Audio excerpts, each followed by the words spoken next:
방금 읽으셨던 사도행전 27장 1절에서 26절까지의 말씀으로 하나님이 함께하심 바울의 확신이라는 제목으로 오늘 말씀을 나누려고 합니다. 이제 사도행전도 거의 막판으로 가고 있네요. 이제 저희가 27장을 나누게 되는데 28장이 끝이죠. 그래서 아마 제 생각에는 7월 안에는 끝날 것 같습니다. 그렇게 되면 거의 한 2년 가까이 우리가 나누었던 사도행전을 마무리하게 되는데, 사도행전 마무리할 때는 우리가 전체적으로 한번 생각해 볼 문제에 대해서도 한번 나누도록 하겠습니다. 드디어 로마를 향한 바울의 여정이 시작되었습니다. 바울이 가이사라에서 수감되고 2년이 넘는 시간이 흐른 뒤의 일이죠. 학자들이 이때를 주후 59년, 그러니까 기원 후죠. 기원 59년 10월경으로 보고 있습니다. 이때를. 바울이 로마로 가기 시작한 때를 그때로 본다라는 거죠. 당시 가이사라에서 로마를 향한 이동 수단은 배를 이용하는 것이었습니다. 비행기도 없잖아요. 배밖에 없습니다. 물론 육지는 또 이제 말이나 낙타를 타겠지만 어쨌든 바다를 건너가야 되기 때문에 배밖에 없다라는 거죠. 그런데 이제 지중해에서 1년 중에 9월에서 10월까지의 항해가 너무 어렵다고 합니다. 그리고 11월부터 다음 해 3월까지는 거의 불가능하다고 보는 거죠. 거의 6개월가량은 항해가 힘들다라는 겁니다. 이러한 사실을 당시 사람들도 알고 있었대요. 하지만 그럼에도 항해가 시작된 거예요. 지금 거의 한 10월이라고 했잖아요. 9월, 10월이 항해가 어려운데 그럼에도 불구하고 로마로 간 여정이 시작되었다라는 거죠. 사도행전의 저자 누가는 로마로 압송되는 바울의 모습을 이렇게 전합니다. 우리 본문 1절에서 3절까지 말씀을 같이 한번 보시도록 하겠습니다. 우리가 배를 타고 이달리아에 가기로 작정됨에 바울과 다른 제수 몇 사람을 아구스도대의 백부장 율리오라는 사람에게 맡기니 아시아 해방 각처로 가려 하는 아드라무떼노 배에 우리가 올라 항해할세 마케도니아의 데살로니가 사람 아리스타고도 함께 하니라. 이튿날 시돈에 되니 율리오가 바울을 친절히 대하여 친구들에게 가서 대접받기를 허락하더니, 바울은 여러분 혼자 로마 가는 것이 아니죠. 혼자 로마 가는 것이 아니었습니다. 아구스도대라는 로마 군대의 보호를 받고 죄수의 신분으로 가는 거잖아요. 재판받으러 가는 겁니다. 재판받으러. 그렇기 때문에 로마 군대의 보호를 받으며, 그리고 로마 법정에 서야 하는 다른 죄수들, 혼자 가는 게 아니라 다른 죄수들도 있겠죠. 그 죄수들과 함께 이송되게 되었습니다. 그런데 이때 바울에게는 적어도 2명 이상의 믿음의 형제가 동행하게 됩니다. 우리 본문을 통해 알 수 있는데요. 지금 사도행전을 기록하고 있는 누가가 지금 자기 같이 갔댔잖아요. 우리는 이래가지고. 그리고 마케도니아의 데살로니가 사람 아리스타고, 이 두 사람이, 적어도 이 두 사람은 지금 바울과 동행한다라는 거죠. 그런데 여러분, 바울은 죄인으로 로마 법정에 서기 위해서 이송되고 있는 거잖아요. 이송되고 있는 겁니다. 그런데 그런 상태에서 동료가 함께 이동을 하는 것이라는 거죠. 조금 이해가 안 되는 부분이지 않습니까? 이 부분을 놓고 크게 이제 두 가지 주장이 있습니다. 하나는 누가와 아리스타고도 바울과 같은 제수의 신분이라는 거죠. 그렇잖아요. 제수가 아닌데 어떻게 제수가 아닌 사람이 제수는 같이 갈 수가 있단 말입니까? 말이 안 된다. 그러니까 바울이 제수였던 것처럼 누가도, 그리고 아리스타고도 죄수였을 것이다. 같이 오송을 당하는 거다. 이렇게 주장하는 분들이 있습니다. 다른 하나는 로마 시민인 바울이 나름 특권을 받았다라는 거죠. 그러니까 바울이 제수이긴 하지만 유다 총독은 물론 지금 이송을 담당하고 있는 로마 백부장인 이 율리오에게까지 호의를 받았다고 주장을 하는 거죠. 로마 시민이기 때문에. 그래서 비록 제수이지만 그의 동료들이 함께 할 수 있도록 특권이 주어졌다라는 겁니다. 어느 주장이 맞든지 아니면 또 다른 이유든지 우리가 알 수 없는, 중요한 것은 바울은 지금 혼자가 아니라는 겁니다. 바울이 가고 있는 로마를 향한 그 길은 믿음과 상관없는 사람들도 같이 가고 있지만 믿음의 형제들도 함께 가는 그 길이라는 거죠. 바울이 혼자 외롭게 고군분투하는 그 길이 아니라는 사실입니다. 가이사라를 떠난 바울 일행은 먼저 하루 만에 112km 정도 떨어진 시돈에 도착하게 됩니다. 이때까지는 항해에 별 문제가 없었어요. 계획대로 되고 있는 거죠. 그런데 이제 시돈을 떠나 항해를 이어가는 중에 어려움이 닥치게 됩니다. 우리 본문 4절에서 6절까지 말씀입니다. 또 거기서 우리가 떠나가다가 맞바람을 피하여 구브로 해안을 의지하여 항해하여 길리기아와 밤빌리아 바다를 건너 루기아의 무라시에 이르러 거기서 백부장이 이달리아로 가려 하는 알렉산드리아 배를 만나 우리를 오르게 하니. 그 배가 항해를 해야 되는데 그러려면 뒷바람을 받아야 되잖아요. 근데 그게 아니라 맞바람을 받은 거예요. 맞바람을 받은 겁니다. 그래서 처음 계획과는 다르게 구브로 해안을 통해 조심스럽게 루기아의 그 무라에까지 이르게 된 거죠. 조금 늦게 도착했겠죠. 방향이 조금 달라진 거예요. 바람을 피하려고. 하지만 이때까지는 어려움이 있었지만 큰 피해는 없었습니다. 조금 늦어지고 계획에 수정이 있었다 뿐이지. 그런데 이제 무라에서 바울 일행은 배를 갈아타게 됩니다. 이것은 사전에 계획된 것으로 보입니다. 바울 일행이 갈아탔던 알렉산드리아라는 배는 애굽에서 로마까지 그 곡식을 싣고 나르는 곡물선이었어요. 곡물선. 그러니까 당시에는 애굽이 로마의 곡물을 담당하는 주요 곡창지대였거든요. 굉장히 중요한 곡창지대였습니다. 그래서 로마 정부와 개인 선박이 계약을 맺고 애굽에서 로마까지 곡물을 운송했다라는 거죠. 그러니까 개인 사업주예요. 그 배들이 다 개인 사업, 배마다 개인 사업주가 계약을 한 거였는데, 근데 이제 이때 곡물만 운송했던 것이 아니라는 거죠. 애굽에서 곡물을 운송해서 바로 로마로 가는 것이 아니라 지금처럼 무라라든지 이렇게 들려가지고 승객들이 이용하는 그 여객선의 역할도 했고, 거기다가 지금 바울과 같이 로마로 가는 제수들을 이송하는 그런 역할도 했다는 겁니다. 거기서 받아가지고. 여러 가지 계약 조건이 있었겠죠. 어쨌든 배를 갈아타고 다시 항해가 시작되었는데 이제 항해가 점점 어려워집니다. 우리 본문 7절 8절 말씀입니다. 배가 더디가 여러 날 만에 간신히 니도 맞은편에 이르러 풍세가 더 허락하지 아니하므로 살무네 앞에 지나 그레데 해안을 바람막이로 항해하여 간신히 그 연안을 지나 미양이라는 곳에 이르니 라세아시에서 가깝더라. 배를 타고 이동하는데 여러분 바람이 중요하잖아요. 그때는 전기선이 아니지 않습니까? 무조건 바람을 해가지고 도수로 그 바람을 맞아가 하든가 아니면 노를 젓든가 이렇게 갔던 겁니다. 그러니까 바람이 굉장히 중요한데, 근데 이때 바람의 상황이 좋지 않았던 거예요. 그래서 항해가 쉽지 않았던 겁니다. 그 무라에서 니도까지는 약 한 223km라고 합니다. 그러니까 순풍만 분다면, 바람만 잘 불어준다면 이틀만 해도 갈 수 있을 정도의 거리였대요. 그런데 배가 여러 날 만에 간신히 니도에 도착했다고 얘기합니다. 그러면 바람이 순풍이 아니었다는 거죠. 어려움이 있었다는 겁니다. 그마저도 바람이 좋지 않아서는 니도에 정확하게 정박하지 못했죠. 못하고 근처에 어슬렁거리고 있어요. 정박하지 못하고 바람 때문에.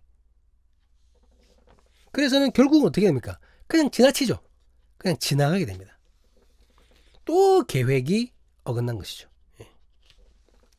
바울을 태운 배는 니도를 지나 간신히 미항이라는 곳에 정박할 수 있게 되었습니다. 원래 계획과는 다르게 엉뚱한 곳에 갈 수 있었다는 거죠.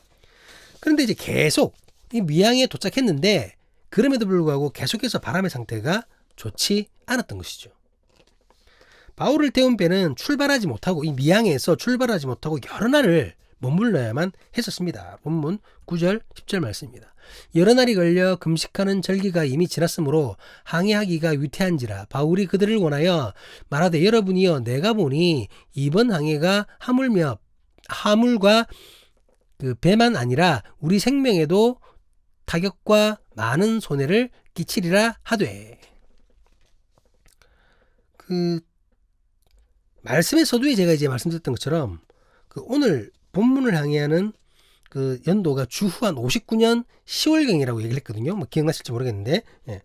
그래서 이제 본문에 금식하는 절기를 유대인들의 대속죄일로 보는 겁니다. 지금 절기라고 했잖아요. 절기도 지났다고 했는데 지금 이때 시기를 한 10월경으로 보기 때문에 10월경에 있었던 절기가 속죄일이거든요. 그러니까 그 속죄일로 본다라는 거죠. 근데 그 속죄일이 지났다는 겁니다. 그 유대력으로 보면은 이제 그 속죄일이 티쉬리월이거든요. 티쉬리. 발음이 잘 안 되는데 티쉬리월 10일입니다. 그러니까 이 티쉬리월은 유대력이고 태양력으로는 9월에서 10월까지로 봅니다. 그러니까 앞서도 언급했던 것처럼 누가가 금식하는 절기, 즉 이 대속제일이 지난 그 10월경, 그 10월경에 지금 항해가 이루어지고 있다라는 거죠. 위태하다라는 겁니다. 어렵다라는 거죠. 9월, 10월은 어렵고 11일부터 3월까지는 거의 못한다. 이 얘기를 서두했잖아요. 어렵다라는 거예요. 지금 속제일이 지났다는 것은 이때가 지금 10월이다라는 것을 지금 알게 해주는 겁니다. 항해가 어려운 시기라는 거예요. 그 미항에서의 출항이 늦어지면서 그 백부장도 선장도 선주도 초조했던 것 같습니다. 점점 계획도 어긋나고 막 늦어지니까. 그래서 이들은 서둘러 배를 띄우려고 했던 모양입니다. 그런데 바울이 당장 미항을 떠나 항해한다는 것은 너무나 어려운 일이라고, 자칫 생명을 잃을 수도 있다고 경고하면서 나섰던 거예요. 여러분, 바울도 여러 경험이 있지 않습니까? 여러 전도 여행을 통해서 항해를 많이 했거든요. 그러니까 지중해 쪽에 배를 많이 탔다고요. 그러니까 9월, 10월에는 배를 탈기가 정말 힘들다라는 걸 바울도 알고 있습니다. 자신의 여러 번 선교 여행의 그 경험을 통해서 이 지역 특성을 잘 알고 있다라는 거죠. 그러니까 바울이 이런 그 주장을 하는 거예요. 이렇게 하면 안 됩니다. 이제 위험합니다. 경험에 의한 것입니다, 여러분. 이것을 하나님의 예언이나 성령의 깨달음으로 격상시킬 그 어떤 근거도 없습니다. 많은 분들이 바울이 이제 뒷부분에 나오는 말 때문에 바울이 하나님으로부터 말씀을 받은 거다, 예언한 거다 이렇게 얘기하는데 꼭 그렇게까지 볼 필요는 없어요. 바울의 그 경험도 중요한 겁니다, 여러분. 그가 1차, 2차, 3차 전도 여행을 하면서 얻었던 경험이잖아요. 그 경험도 중요하기 때문에 굳이 이것을 그 전날이나 아침에 하나님의 말씀을 들었다 이런 식으로 해석할 필요는 없다는 거죠. 그렇게 하지 않는다고 해서 본문에서 전하는 하나님의 뜻이 가려지는 것도 아닙니다, 여러분. 단지 바울은 자신의 경험에 의해서 굉장히 위험하다라는 얘기를 하고 있는 것이죠. 어쨌든 출항의 결정권을 가지고 있었던 그 백부장의 판단은 바울의 그것과는 달랐어요. 그러니까 바울의 경고를 듣지 않았다는 거죠. 본문 11절, 12절 말씀입니다. 백부장이 선장과 선주의 말을 바울의 말보다 더 믿더라. 그 항구가 겨울을 지내기에 불편하므로 그가 떠나 아무쪼록 베닉스에 가서 겨울을 지내자 하는 자가 더 많으니 베닉스는 그레데 항구라 한쪽은 서남을 한쪽은 서북을 향하였더라. 그 선장과 선주의 말을 그 백부장이 더 신뢰합니다. 그 미항은 겨울에 유독 추웠다고 해요. 지금 머물러 있는 미항은 겨울이 더 추웠답니다. 그 겨울 보내기가 너무나 불편했다라는 거죠. 그래서 일단은 미항에서 65km 정도 떨어진 베닉스라는 곳으로 옮겨가자고 얘기하는 거예요. 그 베닉스는 그 지형 자체가 바람을 막을 수 있는 지형이라고 합니다. 그러니까 겨울 보내기가 쉬운 거죠. 추위에서 덜덜 떨면서 보낼 필요가 없다라는 겁니다. 항상 수월하라는 거죠. 근데 여러분, 이 부분을 역시 앞서서 그 바울이 굳이 자기 경험으로 얘기한 걸 갖다가 하나님을 통한 그 예언이야 이렇게 해석하지 할 필요가 없듯이 이 부분도 여러분 너무 영적으로 해석할 필요가 없습니다. 무슨 말이냐면 당시 상황에서 여러분 백부장이 선장이나 선주의 말을 듣는 것은 너무나 당연합니다, 여러분. 당연한 일이에요. 몇 번의 경험이 있다고 해서 비전문가인 바울, 그 제수의 말을 무작정 들을 수가 없어요. 그렇잖아요. 선장과 선주는 여러분 이 운행업을 항해하는 것을 업으로 삼는 사람들입니다. 9월에서 10월이 아무리 항해가 어렵다고 하더라도 이 사람들의 경험, 자신들의 노하우, 기술이 있기 때문에 가능하다라고 얘기했을 수도 있다는 거죠. 실제 필드에서 일하고 있는 전문가인데 그 전문가인 선장의 말을 듣는 것이 진짜 지혜로운 모습이죠. 만약에 백부장이 이 사람들 말 안 듣고 죄수의 말을 들으면 우리가 바보죠. 그거는 말이 안 되는 소리죠. 그렇기 때문에 여러분 결과만 놓고 나중에 우리가 알게 되는 결과, 우리는 지금 결과를 다 아니까 그렇게 하지만 그 결과를 모르는데 그 결과만 놓고는 바울의 말을 듣지 않았다고 이 백부장을 비난할 수는 없다라는 거죠. 어리석다고 얘기할 수 없다는 겁니다. 그걸 갖고 영적으로 해석해가지고 믿음이 있네 없네 이따 얘기할 필요가 없다는 겁니다. 어차피 믿음이 없는 사람들입니다. 이 사람들은. 그러면서 마치 적용하기를 전문가의 말이나 다른 사람 말보다 목회자 말을 더 들어야 돼요. 이런 식으로 적용한다는 것은 엄청난 오류라는 거죠, 여러분. 엄청난 오류입니다. 말이 안 되는 거예요. 이걸 빗대가지고는. 자동차가 고장났는데 정비사 찾아가야지. 목사님하고 내가 기도하면 될 거야 하고 기도하고 막 움직여라. 말이 됩니까 여러분? 말도 안 되는 소리죠. 전문가한테 가야지. 아프면 병원 가야지. 예? 왜 그 목사를 찾아갑니까 여러분? 예? 그 말이 안 됩니다 여러분. 아니, 하나님께 기도하고 예? 의사를 찾아가야죠. 그러니까 그런 식의 적용은 굉장히 무리가 있다는 얘기입니다. 어쨌든 이 처음에는 전문가들의 말이 맞는 듯합니다. 우리 본문 13절에서 그 15절까지의 말씀입니다. 남풍이 순하게 불매 그들이 뜻을 이룬 줄 알고 닻을 감아 그레데 해변을 끼고 항해하더니 얼마 안 되어 섬 가운데로부터 유라굴로라는 광풍이 크게 일어나니 배가 밀려 바람을 맞추어 갈 수 없어 가는 대로 두고 쫓겨가다가 처음에는 남풍이 불어요. 처음에는 남풍이 불어서 잘 순항합니다. 그러니까 뒷바람이 부는 겁니다. 그래서 그 바람을 타고 쫙 가는 겁니다. 처음에는 갔는데 그런데 얼마 가지 않아서 이제 북풍이 부는 거예요. 북동풍이 맞바람이 부는 겁니다. 북동풍이 불어서 배를 조종하는 것조차 불가능하게 만들어 버린 것이죠. 그 본문에는 유라굴로라는 광풍이 불었다고 얘기합니다.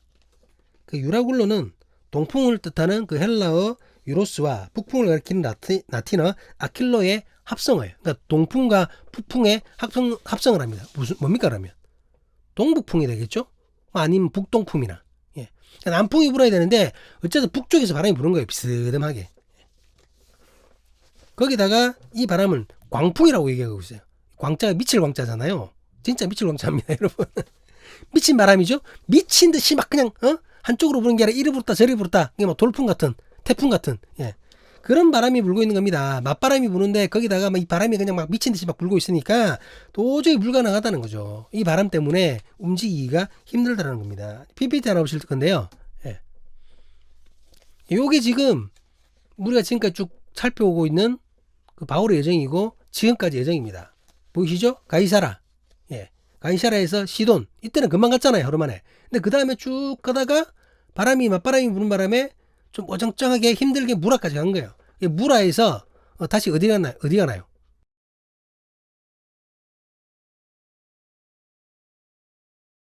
키네요.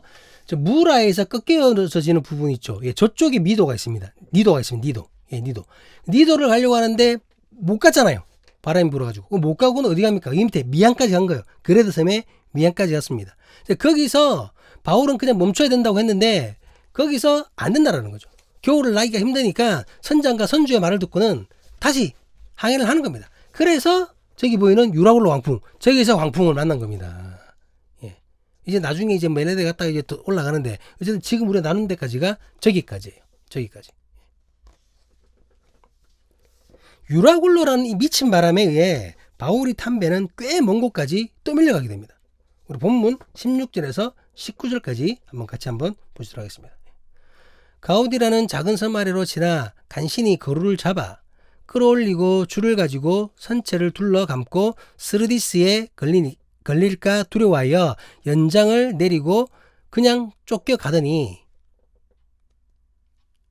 우리가 풍랑으로 심히 애쓰다가 이튿날 사공들이 짐을 바다에 풀어버리고 사흘째 되는 날에 배의 기구를 그들의 손으로 내버리리라. 배를 조종하기가 불가능한 상태에서 풍랑에 밀려 내려가다가 가우다라는 섬 아래로 지나가게 된 거예요. 예.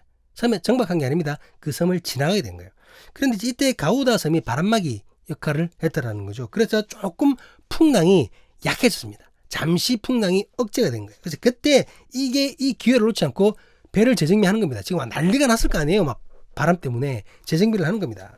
거루를 끌어올리고 선체를 줄로 두르는 등 사람들이 막 애를 쓰는 거죠. 거루는 뭐냐면 그 작은 배인데요. 구명정 같은 거예요. 그래서 원래 큰 배가 있으면 구명정이 옆에 이렇게 달려 있잖아요. 근데 광풍 때문에 다 그냥 끊어지게 생겼으니까 배 위로 올리는 거예요. 그리고 막 끈으로 묶어가지고 지금 나무들, 짐들 다 묶어서 흔들리지 않게. 흔들리면 배가 막 휩쓸리지 않습니까? 그런 걸 한 겁니다. 지금 잠깐 풍랑이 잦아들었을 때에 그런 조치를 취했다라는 거죠. 하지만 그렇다고 해서 근본적인 문제가 해결된 것은 아니죠. 광풍은 약해지지 않았고 계속 거세게 불었기 때문입니다. 배는 점점 위험해져 가고 있습니다. 그래서 이제는 배를 가볍게 하려고 아예 실었던 짐까지도 다 버리는 거죠. 그런 거 영화에서 많이 보셨죠? 배가 막 풍랑을 만나면 빨리 뭘 버려라 막 하잖아요. 배가 무거우면 바로 가라앉기 때문에 가볍게 해서 이렇게 막 바람에 따라 이렇게 출렁거릴 수 있도록 배를 가볍게 하는 겁니다. 그 짐을 놔버린 거예요. 근데 그럼에도 배의 출렁거림이 잦아들지 않았습니다. 그래서 급기야 배에서 사용해야 할 기구들, 도구들 그것마저도 내버렸다라는 거죠. 처음에는 짐만 버리다가 그 뒤에는 뭐 배에 있었던 무슨 뭐 이런 도구 저런 도구 뭐 주방에 있었던 거 이런 도구 저런 도구 다 버린 거예요.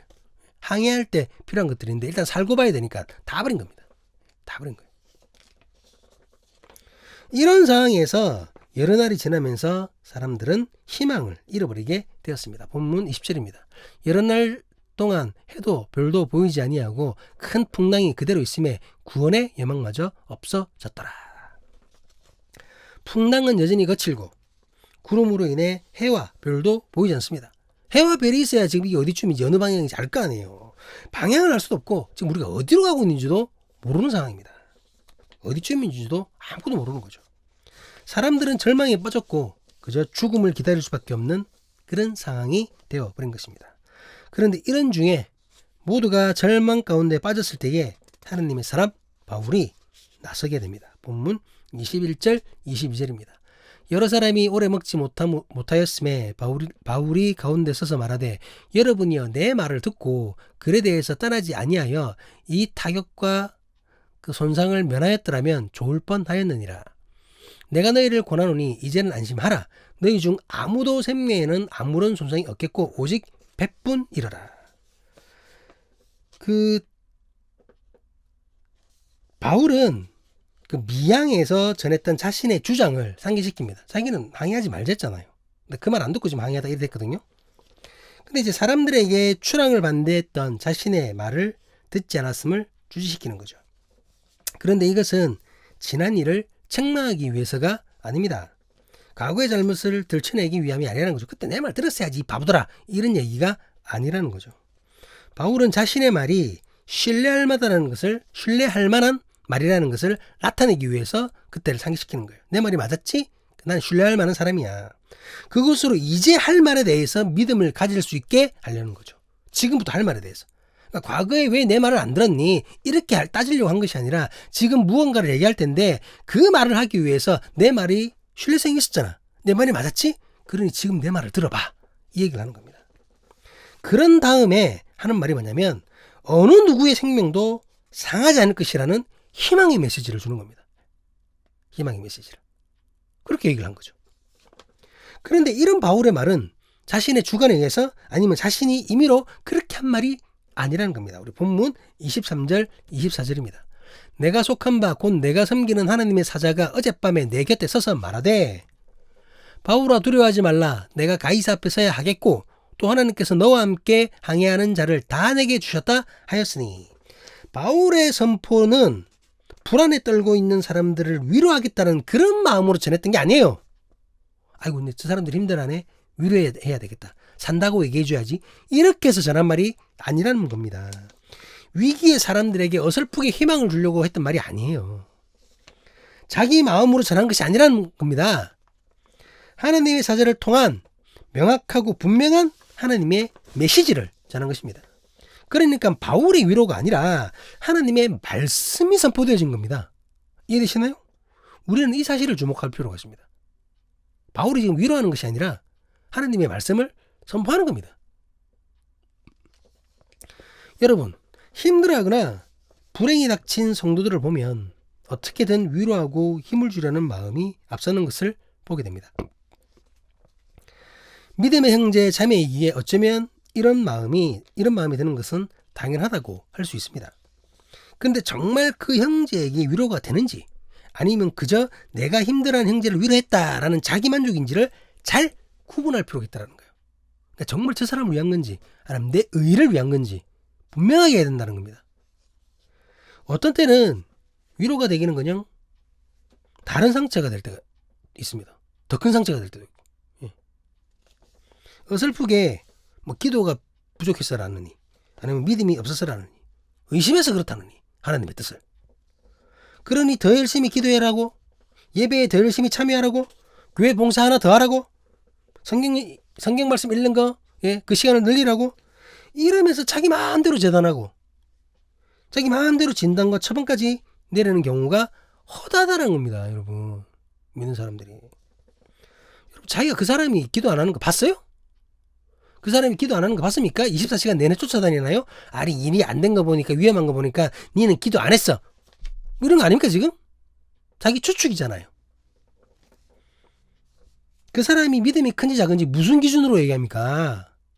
뭐 기도한 게 안 이루어지니까요? 얼음이 채했으니까 믿음이 작은가요? 그럼 바울도 지금 믿음이 작은 거네? 죽을 고비 넘기고 있는데.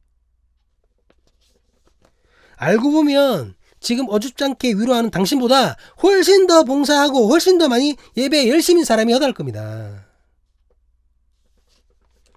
실제 문제의 본질과는 아무런 상관도 없이, 예? 그런 말들이나 하면서 믿음이네 영적이네 하면서 자기 마음대로 떠들어대고 있는 거죠. 이런 어설픈 위로라면 여러분 하지 않는 게 낫습니다. 안 하는 게 나아요. 상대방의 어려움에 대해서 나는 겸손할 필요가 없습니다. 모르잖아요. 뭐 나랑 비슷한, 뭐 아버님이 돌아가셨다, 아니면 뭐 사업이 실패했다, 뭐 나도 그런 경험 있어. 여러분, 그렇더라도 나와 달라요. 그렇더라도 나와 다릅니다, 여러분. 상황이 다릅니다. 똑같을 수가 없어요. 그렇기 때문에 상대방의 어려움에 내가 겸손할 필요가 있다는 겁니다. 내가 안다라고 생각하면 안 돼요. 내가 알지 못하는 것이기 때문에 잠깐은 입을 닫고 말하는 것을 멈출 필요가 있습니다. 그저 슬퍼하는 사람의 말을 들어주는 것이 최선일 때가 있다는 거죠. 그의 말을 들으며 그와 함께 진정으로, 가식이 아니라 진정으로 슬퍼할 수 있는 것, 이것이 최선일 때가 있습니다.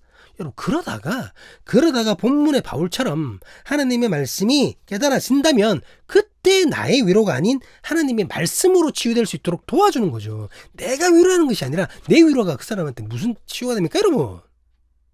하나님의 말씀을 전할 수 있어야죠. 주께서 깨달음을 주셨을 때에 지금 바울이 하는 것처럼. 바울은 여러분 자기 주장을 하는 것이 아니잖아요. 하나님의 사절을 통해 받았던 분명하고 확실한 주님의 말씀을 전하고 있습니다.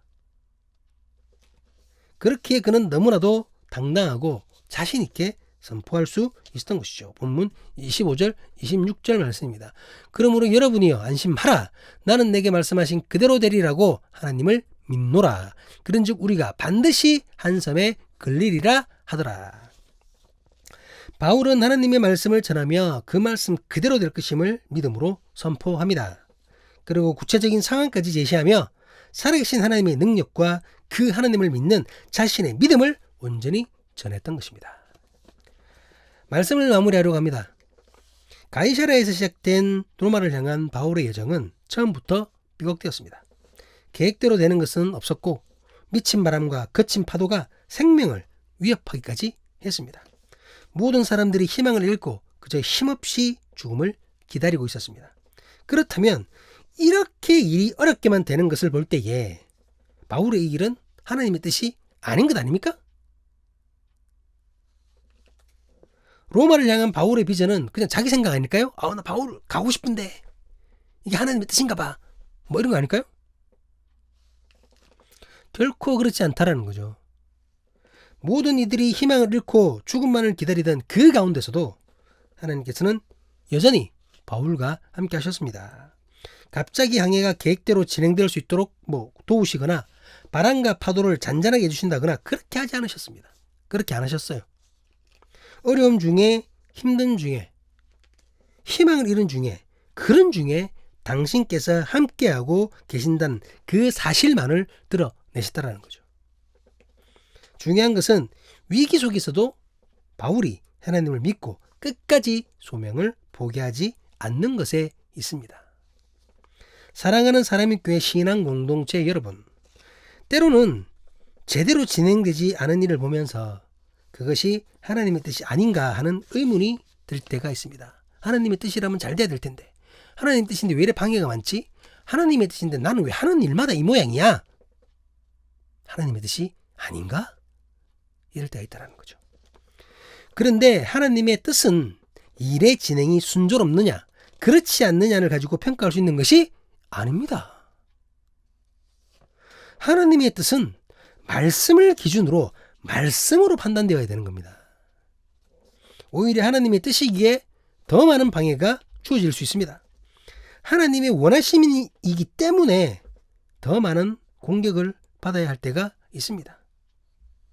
하나님께서 나를 통해 반드시 이루시려는 역사이기 때문에 어제도 실패하고 오늘도 실패하고 있는 것일 수 있다라는 거죠. 우리가 잊지 말아야 할 것은 진정한 성공은 수많은 방해, 끊임없는 공격, 반복되는 실패가 있더라도 그것이 하나님의 뜻이기에 나를 통한 하나님의 원하심이기에 포기하지 않고 끝까지 그 자리를 지키는 것이라는 사실입니다. 그것이 성공입니다, 여러분. 믿는 자에게는.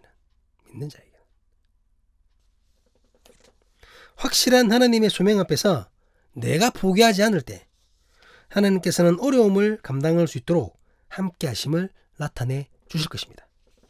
지금 내 앞의 고난은 그저 지나가는 현상에 지나지 않는 것임을 깨닫게 해 주실 것입니다. 하나님과 함께함으로 끝내 이루어질 놀라운 역사를 바라볼 수 있게 해 주실 것입니다. 이 놀라운 하나님의 인도하심을 믿으십니까? 오늘도 주님이 함께 하심을 확신하며 어려움 속에서 주님을 찾는 우리 길을 간절히 기도합니다. 슬픔 속에서 주님을 만나는 우리 길을 간절히 기도합니다. 고난 속에서 주님의 음성을 듣는 우리 길을 간절히 기도합니다. 고통 속에서 주의 인도하심을 느끼는 우리 길을 간절히 기도합니다. 광풍이 불어 우리의 앞길을 방해해도 주님과 함께함으로 승리하는 우리 길을 어떤 상황에서도 주님의 손 놓지 않기를, 어떤 실패가 닥치더라도 주님 주신 확신 흔들리지 않기를, 그러한 우리가 되기를 주님의 이름으로 간절히 간구합니다. 기도하시겠습니다. 아멘, 아멘, 아멘.